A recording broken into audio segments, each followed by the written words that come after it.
I didn't want to live anymore. That was it for me. I was planning what I wanted to do and when I wanted to do it.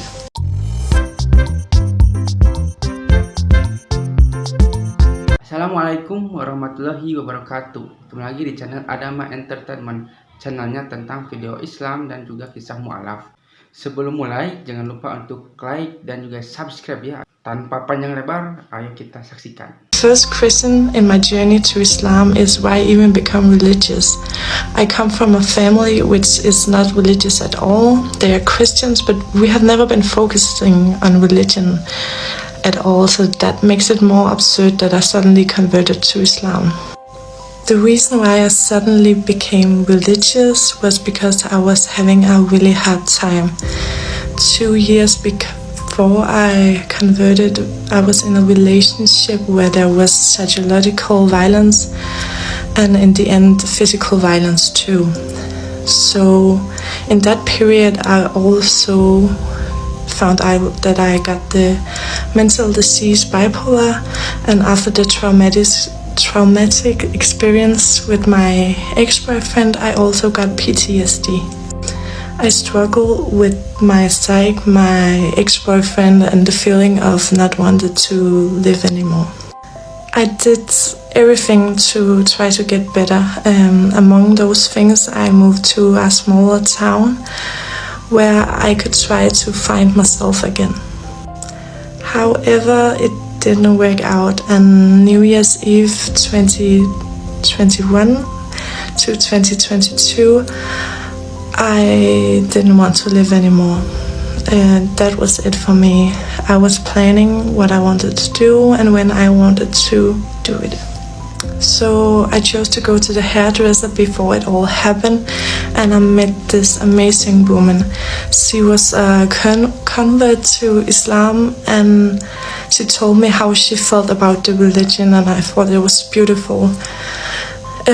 She was just a normal Danish girl on the outside, but on the inside she was so different. When I came home, I chose to seek more information about Islam, even though I had many prejudices. The thing I searched for was hatred of women and terror. And when I started reading about it, I was shocked. It was the completely opposite of what I thought. Woman in Islam is this beautiful, valuable person who is been taken care of and who has their own rights. And it was a peaceful religion with so much love to their God. As soon as I read those things, I started having this weird feeling in my body. I have never felt like this before. I couldn't stop reading about Islam, and I suddenly got answers to why all these bad things had happened to me, and I got some hope for life. There was a lot of thoughts going around in my head. It will be impossible for me to convert to Islam because I thought my family will turn their back to me, and I couldn't let that happen. But I just wanted to talk to someone about my feelings about Islam and all my thoughts about it. So I contacted a Danish Instagram profile called Islam Guide and told them about how I felt. And there was this guy, he was not even hesitating with helping me, and they sent me 5 books, and I just started reading about Islam. I fell more and more in love with Islam, and I was just reading and reading and reading, and yeah. Every day I searched for Google about a new topic that I could learn about in Islam. I suddenly understood why people were religious, because there is only one God. I know that for sure. It's not an illusion. There is a God, and He guided me towards Him, and He helped me, and He saved my life and gave me hope to live. Now I was at a point in my life where I believed everything I read about Islam. So there was just this big question: do I see myself as a Christian or do I see myself as a Muslim? bring myself to say that I am a Muslim, because even though it's the only religion that makes sense to me, I began to think, what is it that makes me feel like I'm not 100% Muslim? And I realized it was connected to the fact that I didn't dare to tell anyone. I was afraid that they will convince me that I was sick again, or I was brainwashed, or something like that. Me and my mom always have had this strong bond to each other. I've always told her everything. My parents are divorced, but I mainly live with my mom and her husband and my older brother. One day I was talking to my mom on the phone, and suddenly I could feel the courage come to me. I was telling her that I thought about converting to Islam, and because it gave me answers to all the terrible things that had happened to me, and it gave me hope to live. Of course, she was shocked and came with all her prejudices, as I had also in the beginning. I was really surprised how much I knew about Islam. I could defend the religion, and it also made my mom say that she support me if it makes me happy, and ever since that day she has been supporting me, and her prejudices has been less and less. Now I could ask myself the question again, do I see myself as a Christian or as a Muslim? And this time I had no doubts. I see myself as a Muslim, alhamdulillah.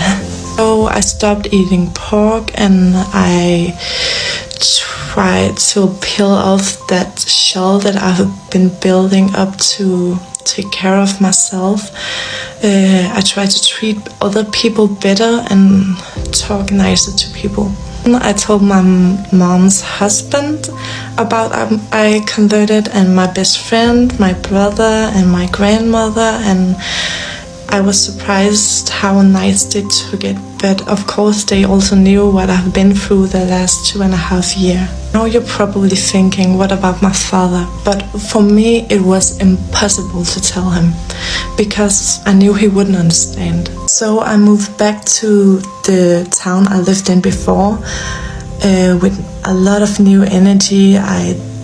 Islam had made me feel better, get a more stable life, and I didn't have the thoughts about death anymore.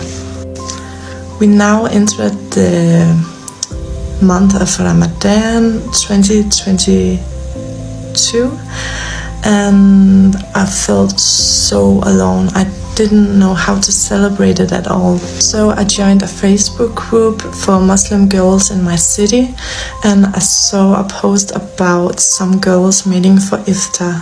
So I contacted that girl. So I was so scared to go there, because I have never talked to any Muslim sisters before. I arrived to her apartment, and I felt so awkward. I didn't know how to interact with Muslims, but these girls were so kind. They invited me to other things, and they learned me about Islam. So the girls asked me when I was ready to convert, but I did not know if I was ready yet. And then one of the girls called Yasmin said to me, if you feel like a Muslim, then you might as well convert. No one expects you to be a perfect Muslim. It's a process. And after that, I was ready to say Shahada. My sister called Yasmin were making everything ready for me to convert to Islam. So the only thing I was thinking about is my mental, if I was mentally ready for it. So it was the day before I converted to Islam. I was at the gym, and suddenly it hit me like a lightning that I needed to text my dad. I needed to tell him that I'm a Muslim.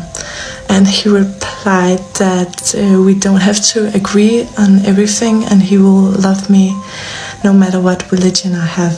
And this was precisely 24 hours before I converted, so I was shocked when I found out.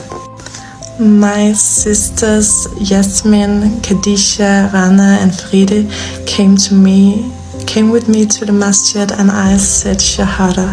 Nah, sepertilah kisahnya. Bagaimana kan kisahnya ini sangat menginspirasi kita bahwa kita itu sebagai umat muslim, dengan adanya video ini kita itu menjadi terinspirasi bahwa kita itu bisa lebih baik lagi. Dan dengan video ini juga mungkin kalian juga yang mungkin non muslim ya, yang menyaksikan ini, kalian juga mungkin ada gambaran seperti apa bahwa agama Kristen itu tidak selalu misalnya benar ya, karena banyak juga kontradiksi di sini bahwa agama Kristen, agama non Islam misalnya gitu ya, jika orang-orang mereka itu mualaf itu karena apa, kebanyakan itu mereka itu tahu bahwa Islam itu adalah agama yang benar, agama yang lebih masuk akal daripada agama-agama lainnya. Dari mana kita itu bisa tahu hal itu ya, karena kita mempelajari Al-Quran dan mempelajari agama Islam gitu. Kita itu harus terpikir terbuka. Indonesia itu emang toleransi ya, tapi ketika kita dihadapkan dengan sesuatu agama gitu ya, kita harus mengkaji misalnya agama Kristen seperti ini, agama Hindu seperti ini, agama Islam juga seperti ini, dan berbeda-beda ya, karena di Indonesia itu banyak banyak sekali agama ya, tapi kebanyakan di channel ini adalah tentang agama dari non muslim ke muslim, dikarenakan agama Islam adalah agama yang paling sempurna di dunia ini. Sampai akhir zaman pun Al-Quran itu berkata bahwa Allah itu akan menjaga Al-Quran sampai hari akhir. Nah, seperti itulah bagaimana kisahnya ya. Dan jika kalian suka, jangan lupa untuk like, comment, dan subscribe ya. Dan nantikan video saya selanjutnya. Wassalamualaikum warahmatullahi wabarakatuh.